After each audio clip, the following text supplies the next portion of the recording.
ഷൊർണൂർ ഗുരുവായൂരപ്പൻ നഗറിൽ അടച്ചിട്ട വീടിന്റെ പൂട്ട് തകർത്ത പണവും വീട്ടുമുറ്റത്ത് നിർത്തിയിട്ടിരുന്ന സ്കൂട്ടറും മോഷ്ടിച്ച കേസിലെ പ്രധാന പ്രതി ഷൊർണൂർ പോലീസിന്റെ പിടിയിൽ. കോയമ്പത്തൂർ മേട്ടുപ്പാളയം സ്വദേശി നടരാജാണ് അറസ്റ്റിലായത്. കേസിൽ നേരത്തെ 3 പേർ അറസ്റ്റിലായിരുന്നു. ഇക്കഴിഞ്ഞ ഏപ്രിൽ 16-നാണ് കുളപ്പള്ളി ഗുരുവായൂരപ്പൻ നഗറിലെ അടച്ചിട്ടിരുന്ന വീടിന്റെ പൂട്ട് തകർത്ത് അകത്തുകയറിയ പ്രതികൾ അലമാറയിൽ സൂക്ഷിച്ചിരുന്ന പണവും വീട്ടുമുറ്റത്ത് നിർത്തിയിട്ടിരുന്ന 2008 മോഡൽ ഹോണ്ട ആക്ടിവ സ്കൂട്ടറും മോഷ്ടിച്ചത്. കേസിൽ അറസ്റ്റിലായ മറ്റു പ്രതികളുടെ മൊഴിയുടെ അടിസ്ഥാനത്തിലാണ് കേസിലെ പ്രധാന പ്രതിയായ നടരാജനിലേക്ക് എത്തിയത്.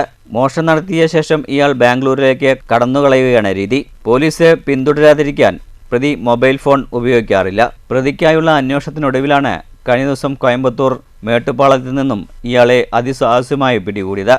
ദിവസങ്ങൾക്ക് മുൻപ് പ്രതി കാസർഗോഡ് ബേക്കൽ ഭാഗത്തു നിന്നും 45 പവൻ സ്വർണവും 35,000 രൂപയും മോഷണം നടത്തിയതായും പോലീസിന് മൊഴി ലഭിച്ചിട്ടുണ്ട്. കേസിൽ മലപ്പുറം കരുവാരക്കുണ്ട് സ്വദേശികളായ അബ്ദുൽ സലാം, സുഹൈൽ, കാസർഗോഡ് ആലങ്കൊമ്പ് കൊപ്രപ്പറമ്പിൽ KP സിദ്ദിഖിനെയും നേരത്തെ പോലീസ് അറസ്റ്റ് ചെയ്തിരുന്നു. ഇപ്പോൾ അറസ്റ്റിലായ നടരാജന് പാലക്കാട്, കണ്ണൂർ, കാസർഗോഡ്, കോഴിക്കോട്, വയനാട്, തൃശൂർ എന്നീ ജില്ലകളിലും കർണാടക, തമിഴ്നാട് എന്നീ സംസ്ഥാനങ്ങളുമായി 30-ലധികം കേസുകളുണ്ട്.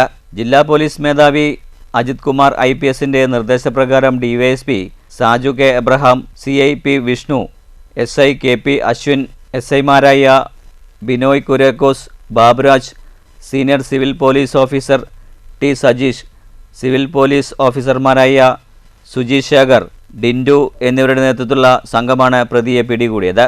അറസ്റ്റ് ചെയ്ത പ്രതിയെ കോടതിയിൽ ഹാജരാക്കി റിമാൻഡ് ചെയ്തു. News centre, Shoranur.